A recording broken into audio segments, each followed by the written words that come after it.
صراحه اذا استخدمتي البلاكو بلاطخ في المنزل ديالك غادي تهنى من المشاكل ديال القبص العادي وبعض العيوب اللي كيخليوها بعض الصنايعيه، لان الفينيسيون ديالو اكثر من رائعه.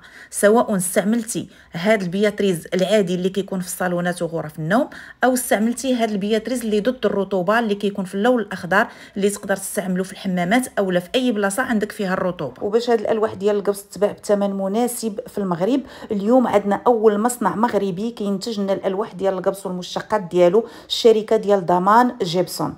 غادي ديروا معايا فيها واحد الجوله وغتشوفوا الطريقه ديال الانتاج، وايضا غتشوفوا الانواع ديال الالواح ديال القبص اللي كتنتج هاد الشركه ديال ضمان جيبسون. شي حاجه متميزه. هاد السلعه اللي كتشوفوا معايا هنايا كلها مخصصه للتصدير، تبارك الله ما شاء الله على المصنع المغربي. ودابا غتشوفوا معايا المراحل ديال الانتاج ديال الالواح ديال القبص في المصنع ديال ضمان جيبسون.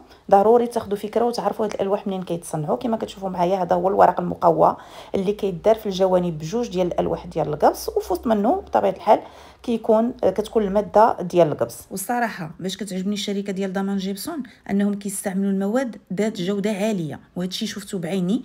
بحال مثلا الورق المقوى اللي كيغلفوا به الالواح ديال القبص عندهم نوعيه جيده باش كيعطيهم الصلابه والقوه للمنتوج ديالهم، وكيديروا الاسم ديالهم داخل المغرب وخارجه. وكما كتشوفوا معايا هذه هي الماده ديال القبص اللي كتكون وسط هذاك الورق المقوى. وبالنسبه للشركه ديال ضمان جيبسون راه كتخلط معاها مواد اخرى على حسب النوعيه ديال هذاك اللوح ديال القبص. مثلا اذا كان هذاك اللوح ديال القبص مضاد للرطوبه، اذا كتزيد مواد مع هذاك القبص هذاك اللي كتكون مضاده للرطوبه.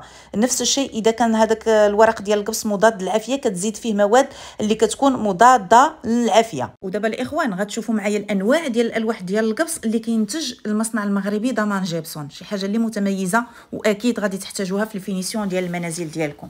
كما كتشوفوا معايا هذا اللوح هذا راه نتوما كتعرفوه هذا مضاد للرطوبه، يعني كنديروه في الحمامات وكنقدروا نديروه في اي بلاصه واحده اخرى اللي عندنا فيها الرطوبه. وهذا النوع هذا بطبيعه الحال مضاد للعافيه، كيتستعمل بكثره في المطاعم، وايضا ممكن نديروه حتى في المطبخ ديالنا. وايضا الشركه ديال ضمان كتخدم لنا هذا النوع هذا العادي اللي كيكون بثمن جد مناسب، وكنقدروا نخدموا به المنزل ديالنا كامل الا الحمامات. الاخوان وكاين هذا النوع هذا الاصفر اللي كيكون مقاوم للصدمات، كيتخدم به بزاف في البلايص اللي كتكون فيهم الحركه كثيره بحال الكلينيك بحال المدارس. الاخوان واللي خصكم تعرفوا بان هاد البياتريز اللي شاركت معكم راه كنقدروا اننا نقسموا به بلا ما نحتاجوا اننا نبنيو. اللي مثلا عنده واحد الصالون وبغى يخرج منه واحد البيت، يكفي فقط انه يستعمل هاد البياتريز بلا ما يحتاج انه يبني. هنا كما كتشوفوا معايا الفيش تكنيك ديال هاد المنتوج ديال الشركه ديال ضمان جيبسون. ودابا الاخوان كاين هاد النوع الازرق اللي كيجي ممتاز في الواجهات ديال المنازل ديال الفيلات ديال الشركات.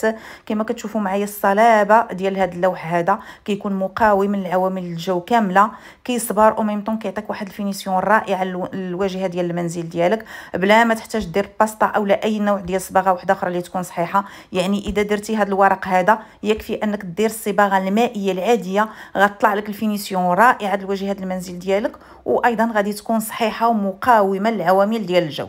وايضا الاخوان كاين هذا النوع الاخير اللي حتى هو ممتاز لانه قابل للتشكيل وقابل للطي. مثلا شي بلاصه في المنزل ديالنا ما عندناش مستويه دائريه بحال عندنا شي ساريه ولا شي ديكور، كنقدروا نستعملوا هذا النوع هذا لاننا كنقدروا ندوروه ونشكلوه بالشكل اللي بغينا. كما كتشوفوا معايا هذا الديكور هنايا حنا شديناه وطويناه بهذه الطريقه باش تشوفوا بان هذا اللوح هذا قادر انك تلعب به وتشكلوه بالطريقه اللي بغيتي. وبطبيعه الحال الشركه راها كتنتج حتى هذا لوندوي اللي هو خاص بلي جوان ديال الالواح ديال القبص. وغادي نشارك معكم الصفحه ديال الانستغرام ديال الشركه وايضا الرقم الهاتف ديال الريسبونسابل.